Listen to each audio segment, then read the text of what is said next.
जिज्ञासु मित्रों, बहुत बहुत अभिनंदन है आपका दिव्य सृजन में।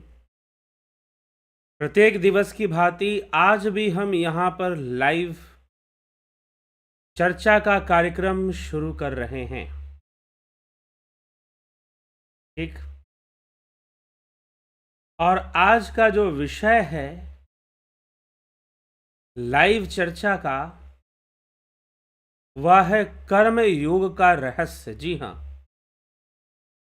कर्म योग क्या है और कर्म योग का रहस्य क्या है, कर्म योग हमें किस प्रकार से समझना चाहिए कि कर्म योग क्या है। क्योंकि भगवान श्री कृष्ण अर्जुन को जो बातें समझा रहे हैं, वो बातें कर्म योग की बातें हैं। पहले तो उन्होंने शरीर और शरीरी के रहस्य को समझाया, देह और देही के रहस्य को समझाया, जन्म मृत्यु रहस्य को समझाया, पुनर्जन्म रहस्य को भी समझाया। फिर उन्होंने स्वधर्म को समझाया। कर्तव्य के विषय में भी अर्जुन को समझा दिया कि अर्जुन, क्षत्रिय धर्म तेरा कर्तव्य है और यह तेरा महान सौभाग्य है कि तुझे यह युद्ध करने का अवसर प्राप्त हुआ है। यह धर्म युद्ध करने का, तुझे धर्म रक्षा करने का अवसर प्राप्त हुआ है। और समाज को, मानव जाति को, इस विश्व को तुझसे ये आस है कि तू धर्म की रक्षा करेगा, धर्मार्थ युद्ध करेगा, धर्म युद्ध करेगा और धर्म की रक्षा हेतु तू युद्ध करेगा, धर्म स्थापना हेतु तू युद्ध करेगा और अपने कर्तव्य की पालना करेगा। और क्षत्रिय धर्म, स्वधर्म तेरा, तुझे उसके अनुकूल ही कर्म करना चाहिए, तुझे कर्तव्य विमूढ़ नहीं होना चाहिए। तू जिस पाप से बचना चाहता है कि तू अपने पितामह पर बाण चलाने से बच जाएगा, शस्त्र चलाने से बच जाएगा, तू अपने गुरु द्रोणाचार्य पर शस्त्र चलाने से बच जाएगा, तू पाप मुक्त होना चाहता है। लेकिन अगर तू ये युद्ध नहीं करेगा तो भी तू पाप का भागी बनेगा, क्योंकि जहां पर धर्म युद्ध मिले वहां क्षत्रिय को युद्ध करना ही चाहिए, उसका यह कर्तव्य है। और यदि तू अपने कर्तव्य की पालना नहीं करेगा तो निश्चय ही तू पापी कहलाएगा और तेरा उपहास भी होगा, तेरी अपकीर्ति भी होगी चारों दिशाओं में। जो योद्धा जन या जो लोग तेरी प्रशंसा करते हैं वो सब तेरी निंदा भी करेंगे, तुझे डरपोक, कायर और नपुंसक ही समझेंगे, क्योंकि तू धर्म युद्ध से पीछे हट रहा है, तू धर्म युद्ध का त्याग कर रहा है। और आने वाला इतिहास भी तेरी घोर भर्त्सना करेगा, तेरी घोर निंदा करेगा कि एक ऐसा योद्धा जो युद्ध करता रहा सारा जीवन, लेकिन जब सही में उसे युद्ध करना चाहिए था तो वो अपने मन से ही हार गया और युद्ध कर भी नहीं पाया, ऐसी स्थिति को प्राप्त हो गया। तो इसलिए अर्जुन, युद्ध करना तेरे लिए अनिवार्य है। युद्ध करेगा, अगर जीतेगा तो पृथ्वी का राज भोगेगा और अगर नहीं तो वीर गति को प्राप्त हो स्वर्ग का सुख भोगेगा। इसलिए चिंता छोड़ दे कि तेरे द्वारा किए गए युद्ध का फल क्या होगा। तेरे लिए वह सर्वदा सकारात्मक फल की प्राप्ति ही तुझे होने वाली है। इसलिए तू इस बात की चिंता छोड़ दे और इस धर्म युद्ध को संपन्न कर। तू अन्याय और अत्याचार के विरुद्ध में युद्ध कर रहा है और तू धर्म के समर्थन में युद्ध कर रहा है, यह तुझे कभी भी नहीं भूलना चाहिए। इस युद्ध को पूर्ण करना तेरा कर्तव्य है। विजय होगा, विजेता बनेगा नहीं बनेगा, यह पक्ष, यह महत्वपूर्ण नहीं है। लेकिन तूने किस पक्ष में युद्ध किया, वह पक्ष महत्वपूर्ण है। तूने जिस पक्ष में युद्ध किया है वह पक्ष ही सबसे बड़ा महत्व रखता है। बाकी तुझे युद्ध में तू विजेता हुआ या पराजित हुआ यह महत्व नहीं रखता, लेकिन तूने किस हेतु युद्ध किया। अगर तूने धर्म हेतु युद्ध किया तो वह मान्य है, वह महान युद्ध है और वह योद्धा भी महान है। भले अधर्म के लिए लड़ने वाला विजेता क्यों ना हो जाए, लेकिन फिर भी वह महान नहीं कहा जा सकता। तो इसलिए विवेक से विचार कर कर तुझे युद्ध में लग जाना चाहिए, तुझे युद्ध करना चाहिए। अब भगवान सांख्य योग या निष्काम कर्म योग के माध्यम से अर्जुन को समझाते हैं कि तुझे किस भावना से युद्ध करना चाहिए, कैसी तेरी भावना होनी चाहिए, तेरी सोच कैसी होनी चाहिए युद्ध करते समय, और कैसी भावना होनी चाहिए युद्ध करते समय, कैसी तेरी सोच होनी चाहिए युद्ध करते समय। यह तथ्य भी भगवान कृष्ण अर्जुन को समझा रहे हैं और इसी की वृद्धि करते हुए, इन्हीं तथ्यों को आगे बढ़ाते हुए वो आगे जो श्लोक श्रीमद् भगवद गीता में आते हैं वो उन्हीं विषयों पर हैं। ठीक, कि युद्ध तो करेगा लेकिन तुझे किस भावना से, मन की स्थिति कैसे रखनी है, योगी वाली स्थिति रखनी है। तुझे दुर्योधन की तरह नहीं सोचना है। दुर्योधन राज्य का लोभी, पृथ्वी का लोभी, भूमि का लोभी, मरने वाले लोगों का शोक तो वह भी नहीं करेगा, लेकिन अगर उससे उसकी भूमि छीन ली जाए, उसका पद छीन लिया जाए, तो समझ में आ जाएगा कि शोक करता है या नहीं करता है। लेकिन भगवान श्री कृष्ण जो अर्जुन को समझा रहे कि तुझे शोक नहीं करना है और किस भावना से युद्ध करना है, कैसी मना स्थिति होनी चाहिए, यह विषय बहुत महत्वपूर्ण है।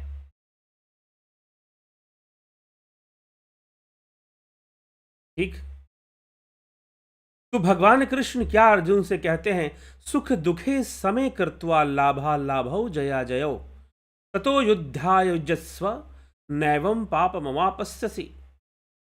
नैवं पापमवापस्यसि कि जया जयो, जय पराजय, लाभ हानि, सुख दुख को समान करके फिर युद्ध में लग जा। इस प्रकार युद्ध करने से तू कभी भी पाप को प्राप्त नहीं होगा। तेरे लिए यह युद्ध इसलिए नहीं होना चाहिए कि तू सुख की प्राप्ति करेगा, तुझे लाभ की प्राप्ति हो गई, जय की प्राप्ति हो गई, नहीं, यश की प्राप्ति हो गई, नहीं। यह धर्म युद्ध है, धर्म हेतु तुझे युद्ध बस करना है, यह तेरा कर्तव्य है। सुख मिलेगा, दुख मिलेगा, लाभ मिलेगी, हानि होगी, जय पराजय, इन बातों से तेरा कोई सरोकार नहीं, कोई मतलब नहीं होना चाहिए। सुख दुखे समय कृत्वा लाभा लाभो जया जयो तो युद्धाय युज्यस्व नैवं पापम अवापस्यसि। पापम न अवापस्यसि, तू किसी पाप को प्राप्त नहीं होगा यदि तू सुख दुख लाभ हानि जय पराजय से बिना मतलब रखे अगर तू युद्ध करता है, तब तुझे कोई पाप नहीं लगेगा। एक समभाव से युद्ध करता है, सम की स्थिति में तू रहता है। वैसे ही मात्र युद्ध की बात नहीं है, मनुष्य को भी अपने जीवन में समभाव रखना चाहिए। अनेकानेक कर्मों को जो वो करता है, यह संसार इसी प्रकार से है। इसीलिए जो भारतीय दर्शन में आप देखेंगे, किसी ईश्वर के ज्ञान से ज्यादा महत्व प्रकृति के ज्ञान को दिया गया है। प्रकृति किस प्रकार व्यवहार रखती है, प्रकृति किस प्रकार अपना चाल चलन रखती है, एक योगी को सब समझ में आना चाहिए और अनासक्त भाव से उसे योग की साधना करनी चाहिए। संसार के कर्म भी साधना रूप में ही करते रहना चाहिए।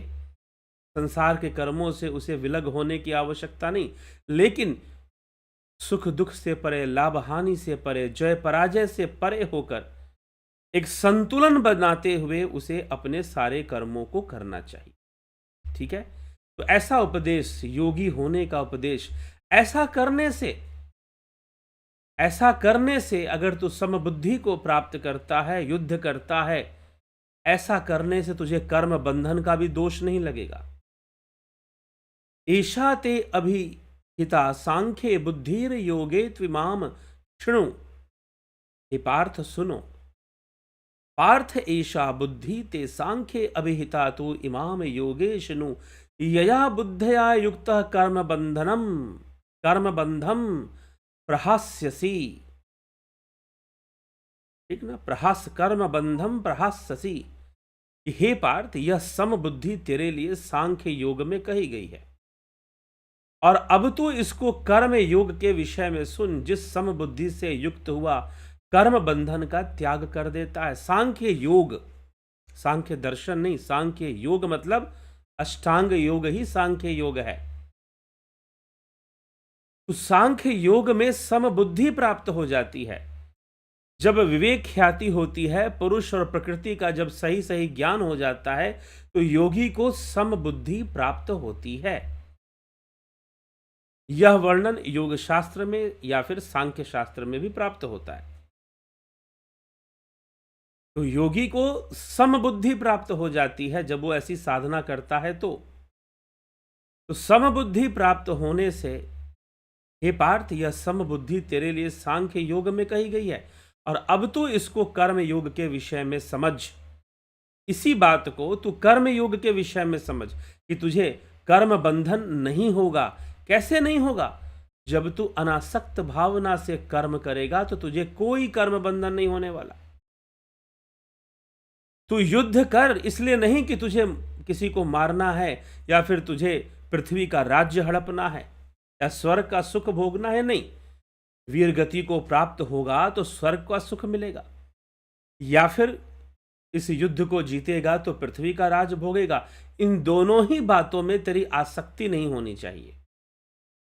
इन दोनों ही बातों में तेरी कोई आसक्ति नहीं होनी चाहिए, और निरासक्त होकर तुझे युद्ध में लग जाना चाहिए। युद्ध में कार्य करना शुरू कर देना चाहिए। तो इस प्रकार से भगवान कृष्ण अर्जुन को समझाते हुए ऐसी बातें कहते। आगे कहते हैं, नेहाभिक्रमनाशो अस्ति प्रत्यवायो न विद्यते, स्वल्पमप्यस्य धर्मस्य त्रायते महतो भयात्। मनुष्य लोक में इस समबुद्धि रूप धर्म के आरंभ का नाश नहीं होता। जो समबुद्धि रूप धर्म है, अब यह भी एक धर्म है। जी हाँ, क्यों धर्म है? क्योंकि समबुद्धि को धारण करने से समबुद्धि रूप धर्म हो जाता है। तो धर्म के आरंभ का नाश नहीं होता जिन्होंने समबुद्धि को प्राप्त कर लिया है। उल्टा फल नहीं होता, किसी प्रकार का बंधन नहीं होता। थोड़ा सा भी अनुष्ठान जन्म मरण रूप महान भय से रक्षा कर लेता है। इसका अनुष्ठान निष्काम कर्म योग का अनुष्ठान महान भय से कर्म बंधन नहीं बनने देता है, कर्म बंधन से मुक्त रखता है हमें। ठीक, तो यह समझाने का प्रयत्न भगवान श्री कृष्ण यहां कहते हैं। अगले 41वें श्लोक में कहते हैं, वयवसायात्मिका बुद्धि रेकेह कुरुनंदन बहुशाखा ह्यनंताश बुद्धयो व्यवसाय नाम। कुरुनंदन, हे कुरुनंदन, इस समबुद्धि की प्राप्ति के विषय में निश्चय वाली बुद्धि एक ही होती है। जिनका एक निश्चय नहीं है, ऐसे मनुष्यों की बुद्धियां अनंत और बहुत शाखाओं वाली हो जाती हैं। फिर उनका ध्यान या एकाग्रता उस स्तर का फिर नहीं रहेगा, क्योंकि बुद्धि तो बिखरी हुई है, बिखराव है उसमें अत्यधिक। तो इसीलिए तू समबुद्धि को प्राप्त हो, एक बुद्धि को प्राप्त हो, एकाग्र बुद्धि को प्राप्त हो, और तू कामनाओं से अपने जीवन को मुक्त कर दे। हे पृथानंदन, हे अर्जुन, जो कामनाओं में तन्मय हो रहे हैं, स्वर्ग को ही श्रेष्ठ मानने वाले हैं, वेदों में कहे हुए सकाम कर्मों में प्रीति रखने वाले हैं, और कुछ है ही नहीं, भोगों के सिवाय और कुछ है ही नहीं, ऐसा मानने वाले हैं। अविवेकी मनुष्य इस प्रकार की जिस पुष्पित दिखाऊ शोभा युक्त वाणी को कहा करते हैं, जो कि जन्म रूपी कर्म फल को देने वाली है, भोग और ऐश्वर्य को प्राप्ति के लिए बहुत सी क्रियाओं का वर्णन करने वाली है।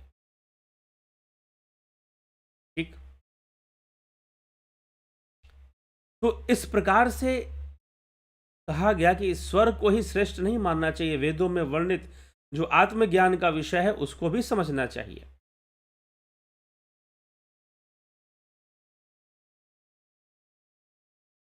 तो इस प्रकार से हमें यह समझाने का प्रयास भगवान कृष्ण अर्जुन से कह रहे हैं कि मात्र स्वर्ग नरक की नहीं चिंता करनी चाहिए।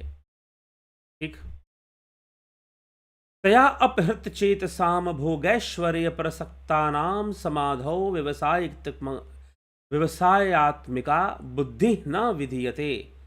उस पुष्पित वाणी से जिसका अंतःकरण हर लिया गया है, अर्थात भोगों की तरफ खिंच गया है, भोग तथा ऐश्वर्य में अत्यंत आसक्त है, परमात्मा में एक निश्चय वाली बुद्धि, समाधौ, समाधि में, उस आत्मज्ञान में, समाधि में एक निश्चय वाली बुद्धि नहीं होती है। अब यहां पर टीकाकार महोदय ने समाधौ को परमात्मा मान लिया है, तो वो परमात्मा उसको लिख दे रहे हैं, लेकिन समाधौ, समाधि में, इसलिए योग सूत्र को, श्रीमद् भगवद गीता को योग सूत्र भी माना गया है, योग शास्त्र भी माना गया है। तो उस पुष्पित वाणी से जिसका अंतःकरण हर लिया गया है, अर्थात भोगों की तरफ खिंच गया है, भोग तथा ऐश्वर्य में अत्यंत आसक्त हो गया है, परम समाधि में एक निश्चय वाली बुद्धि नहीं बन सकती ऐसे व्यक्ति की। तो ऐसे लोग स्थिर बुद्धि नहीं रह पाते हैं। तो 3 गुणों के कार्य का ही वर्णन करने वाले हैं। हे अर्जुन, 3 गुणों से रहित, जो राग द्वेष आदि द्वंद्वों से रहित नित्य वस्तु जो आत्मा है, जो आत्म तत्व है, जो स्थित है, उसको जानो। योगक्षेम की चाहना भी मत रखो, परमात्म परायण। तो यह हमें भगवान कृष्ण इन सभी बातों को समझा रहे हैं कि तुम्हें किस प्रकार से समबुद्धि को प्राप्त कर कर, बिना द्वेष की भावना से, बिना अहंकार की भावना से, बिना राग द्वेष को पाले हुए तुम्हें युद्ध करना चाहिए, तुम्हें युद्ध के मार्ग पर आगे बढ़ना चाहिए। तो निष्काम कर्म योग होगा और यह बंधन नहीं होगा। वैसे इस अवस्था को सांख्य योगी स्वतः ही प्राप्त कर लेते हैं। सांख्य योगी इस अवस्था को स्वतः ही प्राप्त कर लेते हैं, जहां जय पराजय, लाभ हानि, इन सब विषयों में कोई मोह नहीं रहता।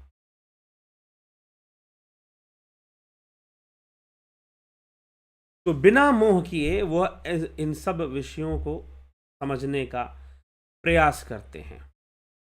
तो वैसे ही संपूर्ण मनुष्य को भी, सभी मनुष्य को निष्काम कर्म योगी बनना चाहिए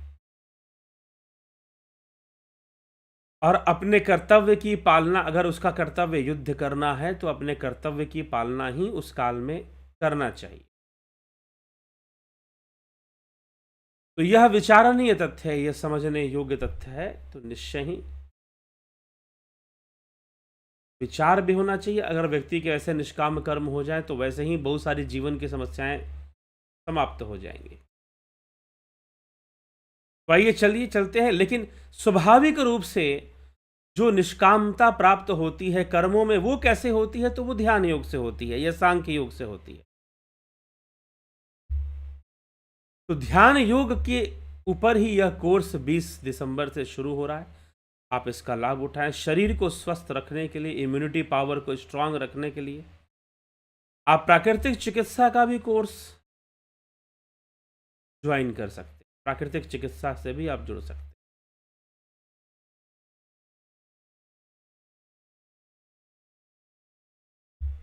और साथ ही यह ध्यान योग का कोर्स 20 दिसंबर से शुरू होगा, उसका अत्यंत लाभ उठाइए। ध्यान योग में हठयोग से संबंधित और राजयोग की गुण विद्याओं का अभ्यास कराया जाता है। इस कोर्स के अंतर्गत बहुत लाभान्वित होंगे यदि आप इस कोर्स को ज्वाइन करते हैं और लाभ उठाते हैं। ठीक है।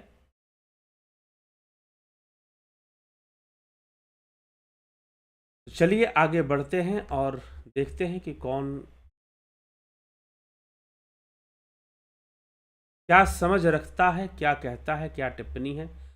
शिखर शर्मा जी, जगत नारायण जी, अवधेश कुमार जी, अर्जन भाई, अमन कक्कर, राजू पाल, पवन कुमार गुप्ता, शंकर प्रसाद,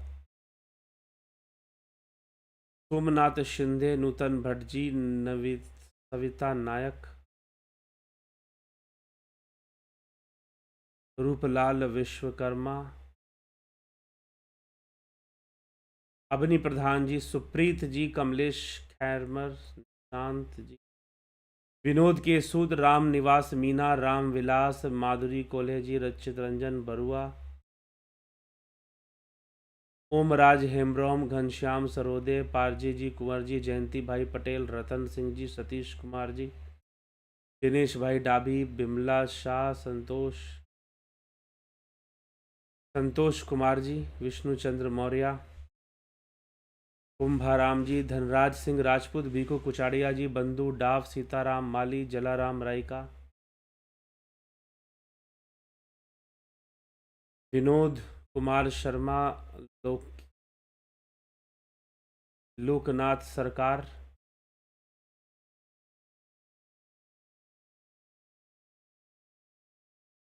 कर्म योग में प्रवृत्ति और निवृत्ति मार्ग। निवृत्ति मार्ग मतलब जहां पर हम समबुद्धि होते हैं वहां निवृत्ति है, और प्रवृत्ति मतलब जहां पर हम वृत्ति के सहित हैं, आसक्त हैं, वह प्रवृत्ति है।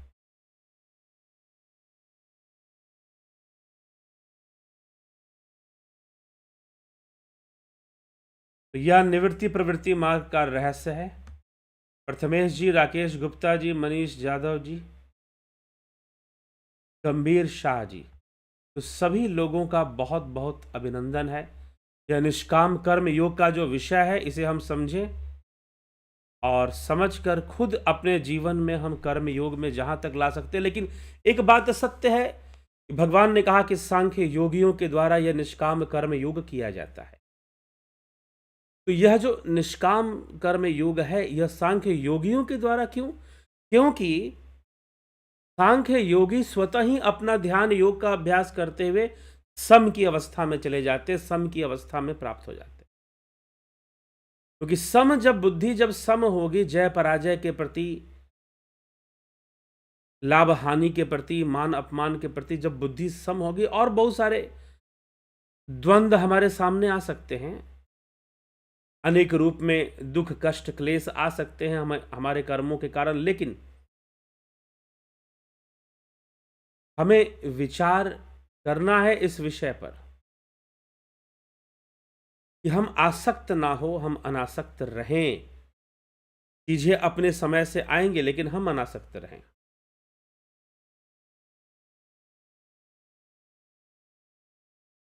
और यह अनासक्ति भी वैसे तो जबरदस्ती नहीं, लेकिन कर्म करते हुए हमें लाने की कोशिश करनी चाहिए। अनासक्त भाव ही लाने की, निष्काम भाव ही लाने की कोशिश करना चाहिए। लेकिन ध्यान योग के द्वारा निरंतर जब हम ध्यान योग करते हैं,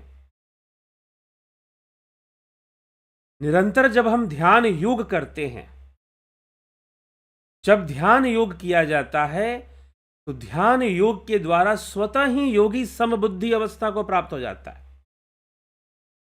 जब ध्यान योग किया जाता है तो स्वतः ही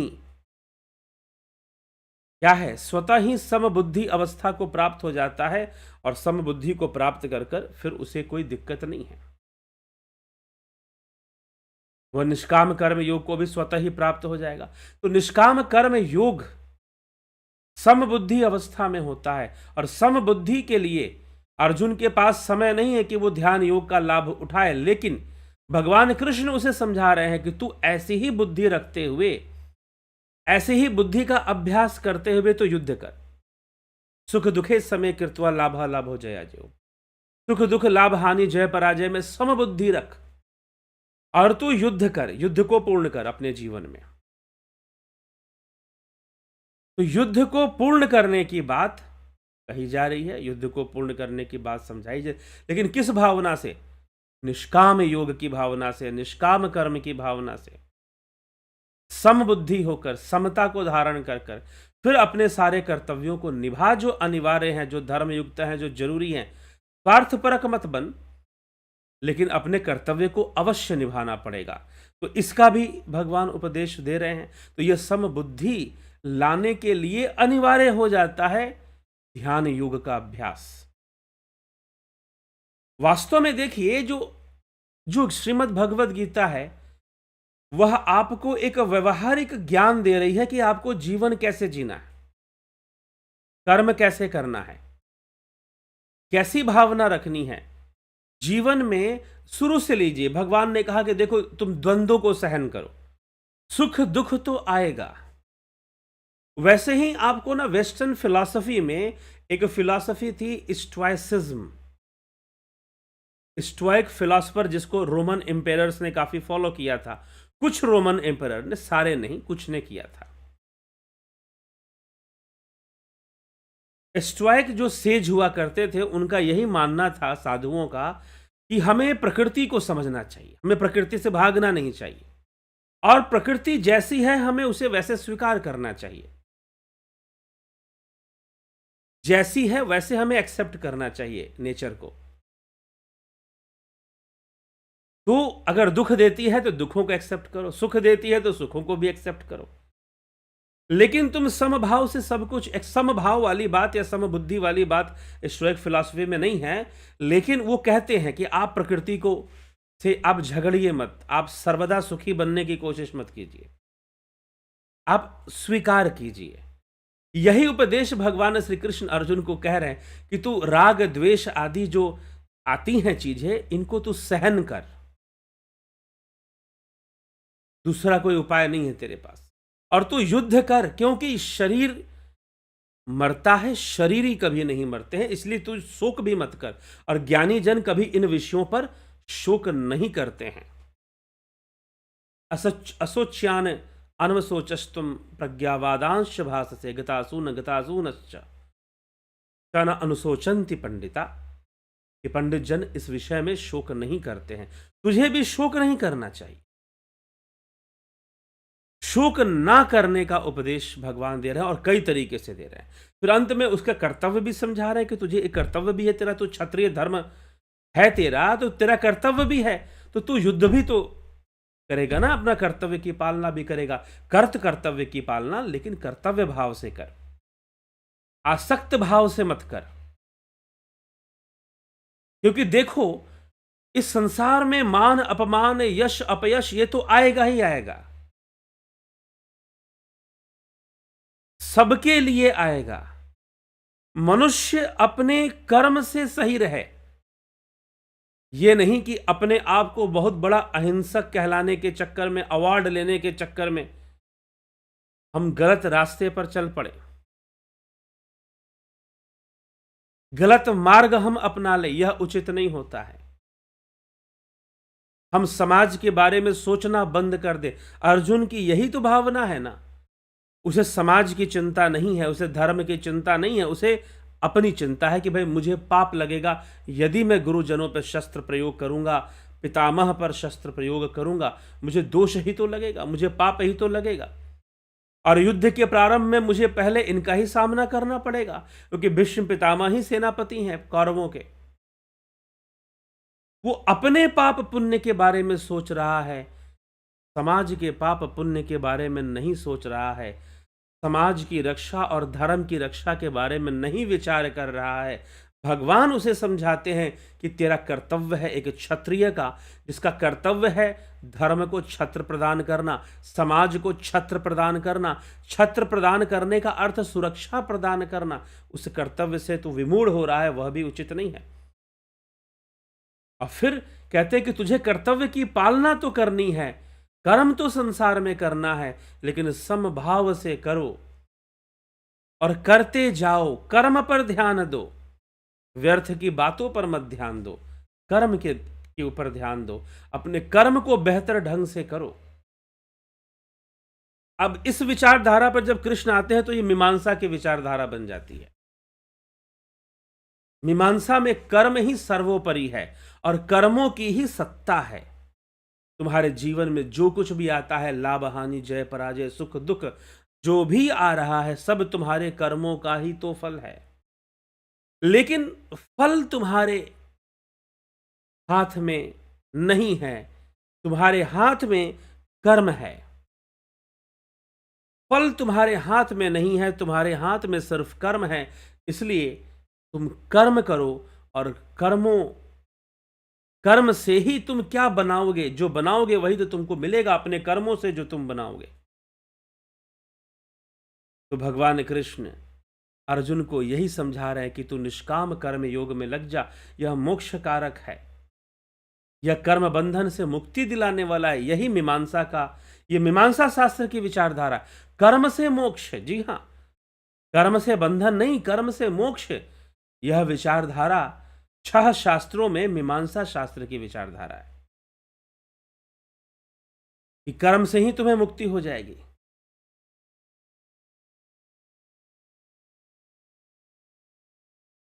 ठीक, तो यह शब्द हमें समझना चाहिए और इस विषय को हमें समझना चाहिए, तभी जाकर हम इस विषय को समझकर आगे बढ़ सकते हैं, अपने जीवन को भी बेहतर तरीके से जी सकते हैं।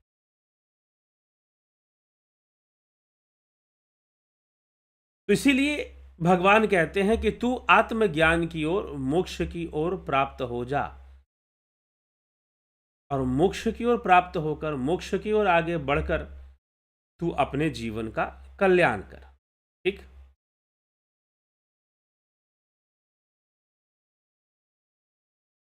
ठीक है। तो चलिए हम आगे बढ़ते हैं और विचारों को अब विराम देते हैं। यहां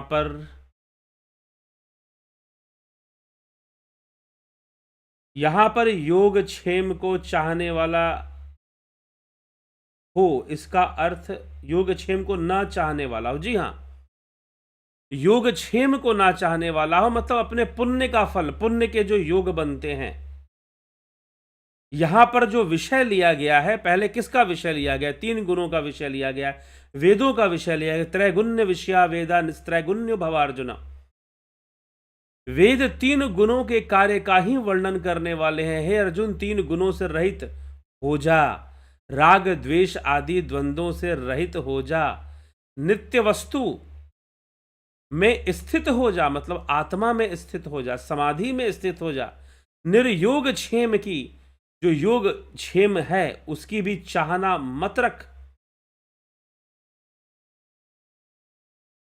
ठीक है, और तू आत्मवान हो जा, आत्मवान हो जा, परमात्म परायण हो जा, आत्मवान हो जा। ऐसी स्थिति को, आत्मा के गुणों को तू धारण कर। आत्मा इन सभी विषयों से परे है, इसलिए तू उसको धारण करके तू अपने कर्म को कर। ठीक है, तू अपने कर्म को कर। तो इसीलिए 3 गुणों से बनने वाले अनेकों योग होते हैं। 3 गुण हैं यहां पर, और उनसे निर्मित होने वाले अनेकों योग क्षेम। क्षेम का अर्थ है साधन, संसार का साधन, और उन साधनों का जो योग निर्मित हो रहा है, अनेकों योग निर्मित हो रहे हैं। तो अनेकों योग जो निर्मित हो रहे हैं, तुझे उनके प्रति आसक्ति नहीं रखनी है। यह भगवान का उपदेश है कि 3 गुणों के खेल से ऊपर उठने का प्रयास करना है, त्रिगुणी माया के खेल से ऊपर उठने का प्रयास करना है। अगर त्रिगुणी माया के खेल से हम ऊपर नहीं उठ पाएंगे तो फिर सारा कर्म बंधन तो 3 गुणों का ही है। तो 3 गुणों का यह संसार क्या है? 3 गुणों का कार्य है। संसार क्या है? 3 गुणों का कार्य है। भगवान का कहने का अर्थ है तू असंसारी बन तथा निर्द्वंद हो, अर्थात सुख दुख के हेतु, सुख दुख के लिए जो परस्पर विरोधी युग्म पदार्थ हैं, उनका नाम द्वंद है, उनसे रहित हो जा। नित्य सत्वस्थ हो, अर्थात सदा सत्व गुण के आश्रित हो जा। निर्योग क्षेम हो जा, अप्राप्त वस्तु को प्राप्त करने का नाम क्या है? योग है। प्राप्त वस्तु के रक्षण का नाम क्षेम है। समझ गए? तो यहां पर 3 गुणों के संदर्भ में योगक्षेम की चर्चा की जा रही है, इसलिए 2 शब्द का प्रयोग है, योगक्षेम। कि जो अप्राप्त है उसको प्राप्त करना और उसका रक्षण करना, यह भी एक आसक्ति है। तो इस योगक्षेम का तू ना चाहने वाला बन जा तथा आत्मवान हो, अर्थात आत्म विषयों में प्रमाद रहित हो। तो जब एक योगी योग साधना करता है तो किस लिए करता है? योगक्षेम के लिए करता है या फिर स्वरूप के लिए करता है? योग का उद्देश्य क्या है? तद्द्रष्टु स्वरूपे अवस्था नाम, तद्द्रष्टु स्वरूपे अवस्था नाम योग का अर्थ है। तो योग का उद्देश्य है, तो स्वरूप को मत त्याग, स्वरूप को मत छोड़, आत्मज्ञान को मत छोड़, आत्म स्थिति को मत छोड़, लेकिन योग से अनेकों तीन गुणों के योग से, वास्तव में यहां पर योगक्षेम तीन गुणों के योग से प्राप्त होने वाला जो क्षेम है, जो फल है, उसमें आसक्ति मत रख और उसके रक्षण में अपना समय बर्बाद मत कर। सेविंग्स, सेविंग एक मानसिक रोग है। लोग सेविंग्स में लगे रहते हैं। ठीक है, कर्तव्य रूप में करना चाहिए, लेकिन आसक्ति रूप में कुछ लोग सेविंग में ही लगे रहते हैं।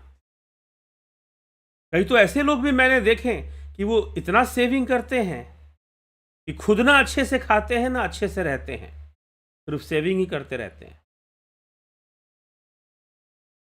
तो इसलिए यह क्षेम विषय है, सेविंग जिसको मैं बोल रहा हूं। तो इन सभी चीजों में अनासक्त होकर जो जरूरी कर्म कर्तव्य है वो कर्म कर्तव्य करो, उसे पूर्ण करो और निष्काम भावना से करो। इसलिए करो क्योंकि इसमें धर्म रक्षा है, इसमें लोक कल्याण है। तुम्हारा क्या इसमें है? मत ऐसी भावना रखो, और तुम्हारा कर्तव्य सामने है तो इसलिए करो। वैसे भी कोई चीज बनी रहेगी हमेशा नहीं, धर्म है अधर्म है, संघर्ष चलता रहता है। धर्म की वृद्धि होती है तो कभी अधर्म की वृद्धि हो जाती है। तो भगवान इन सभी विषयों को आगे स्पष्ट करने वाले हैं, तो हम देखेंगे क्या कहते हैं, क्या समझाते हैं। योग की परिभाषा देते हैं, योग क्या है उस परिभाषा को भी समझने का प्रयास किया। तो चलिए इसी के साथ विराम देते हैं आज के कार्यक्रम को। कल फिर मिलते हैं लाइव चर्चा में 9 PM पर। आप जुड़े रहें, और 20 तारीख से जो लाइव चर्चा का कार्यक्रम शुरू हो रहा है, क्षमा करें, ध्यान योग का कार्यक्रम शुरू हो रहा है 20 तारीख से। आप इसको जरूर ज्वाइन कीजिए और ज्वाइन कर कर इसका पूरा पूरा लाभ उठाइए। ठीक है,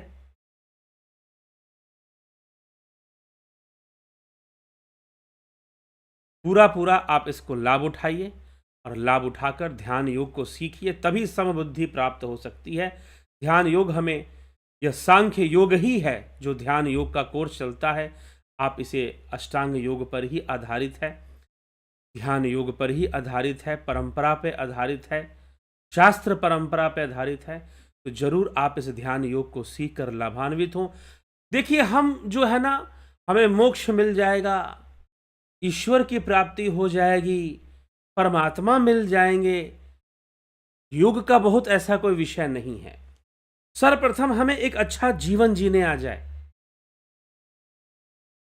दर्शन को समझने का विषय, उद्देश्य यह है कि एक अच्छा जीवन, एक बेहतर जीवन हमें जीने आ जाए। फिलॉसफी या फिर जो धर्मशास्त्र हैं हमारे, वो हमें प्रकृति के गूढ़ रहस्यों को हमारे सामने रखते हैं और समझाते हैं कि भैया ये सब बातें हैं, आप इनको समझिए और ऐसे जीवन जिए। मानसा मीमांसा, क्षमा करें, मीमांसा शास्त्र जो है कर्म की गहराई को समझा देती है कि भैया कर्म करो अच्छे से, बस ज्यादा चक्कर में नहीं पड़ना किसी परमात्मा के, किसी देवता है, प्रकृति ही है, देवता प्रकृति ही देवता रूप में है या देवता प्रकृति के रूप में है। तो प्रकृति के साथ एक अच्छा संबंध बनाओ अपना और अच्छे कर्म करो, शुभ कर्म करो, शुभ कर्मी बनो। ठीक है, और उसी के लिए, शुभ कर्म करवाने के लिए उन्होंने कर्म कांड सिद्धांत दिया। लेकिन जो सनातन धर्म विरोधी थे, जो प्रोपेगेंडा चलाना चाहते थे, जैसे आज भी बहुत सारे प्रोपेगेंडा चलाए जाते हैं, तो जो प्रोपेगेंडा चलाने वाले थे उन्होंने कहा कि कर्मकांड का मतलब होता है पाखंड। उन्होंने कर्मकांड और पाखंड का पर्यायवाची बना दिया। और भारतीय हिंदुओं में, सनातन धर्मियों में शिक्षा की भारी कमी, कौन सी शिक्षा की भारी कमी? सनातन धर्म की शिक्षा की भारी कमी होने के कारण उन्होंने कर्मकांड को पाखंड समझ लिया। तो इसीलिए हमें समझना है, हमें जीवन जीने का तरीका श्री कृष्ण समझा रहे हैं, और जितने भी हमारे शास्त्र हैं वो जीवन जीने का सही तरीका ही समझा रहे हैं। जब हम न्याय शास्त्र का अध्ययन करते हैं, न्याय शास्त्र, न्याय दर्शन, वैदिक दर्शन, न्याय शास्त्र का अध्ययन करते हैं, तो वो लॉजिकल जस्टिस के बारे में समझाता है हमें कि तर्क से न्याय करो। तर्क बहुत जरूरी तत्व है। अगर तुम किसी कंक्लूजन पे पहुंचना चाहते हो, किसी सही निर्णय पे पहुंचना चाहते हो, तो तुम्हें तर्क करने की सही विधि पता होनी चाहिए। तुम वाद विवाद करो, लोगों के साथ शेयर करो। सोक्रेटिस, पाश्चात्य में सोक्रेटिस यही काम करता था, सुकरात यही काम करता था, लोगों से प्रश्न करता था, बातचीत करता था। न्याय दर्शन महर्षि गौतम कहते हैं कि ये होना चाहिए, ये करो, लेकिन तुम बहुत सचेत रहना, कहीं तुम कुतर्क का शिकार मत हो जाना। और इसीलिए तुम कुतर्कों से बच पाओ और सही तर्क तक पहुंच पाओ, सही कंक्लूजन तक पहुंच पाओ, न्याय शास्त्र की रचना हुई है। बहुत जरूरी है, अगर आप अच्छा जीवन जीना चाहते हैं, न्याय दर्शन को समझिए। न्याय दर्शन हमें क्या समझाना चाहता है।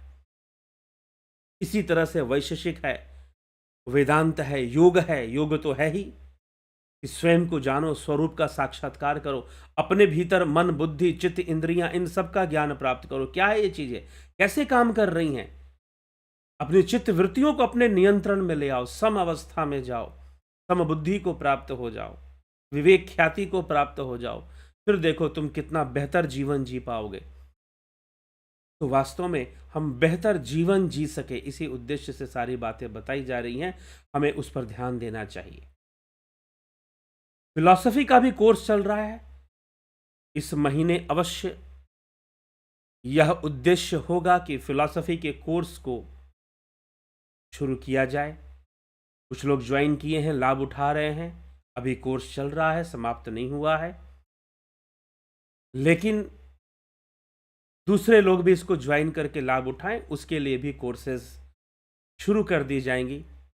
वीडियोस उनको भी मिलेगी जो इस महीने निश्चय ही दूसरा बैच फिलॉसफी का शुरू होगा, उसकी अनाउंसमेंट आगे आपको मिलेगी। दर्शन, सनातन धर्म दर्शन को समझने के लिए प्रयासरत रहें और हम भारतीय सनातन धर्म को बेहतर तरीके से समझ पाएंगे। जब समझ पाएंगे तो निश्चय ही बहुत अच्छा कर्म कर पाएंगे और इस धर्म का विकास कर पाएंगे। तो चलिए इसी के साथ विराम देते हैं, कल फिर मिलते हैं लाइव चर्चा में 9 PM पर। कोर्सेज ज्वाइन करना चाहते हैं, ज़रूर ज्वाइन कीजिए और लाभान्वित होइए।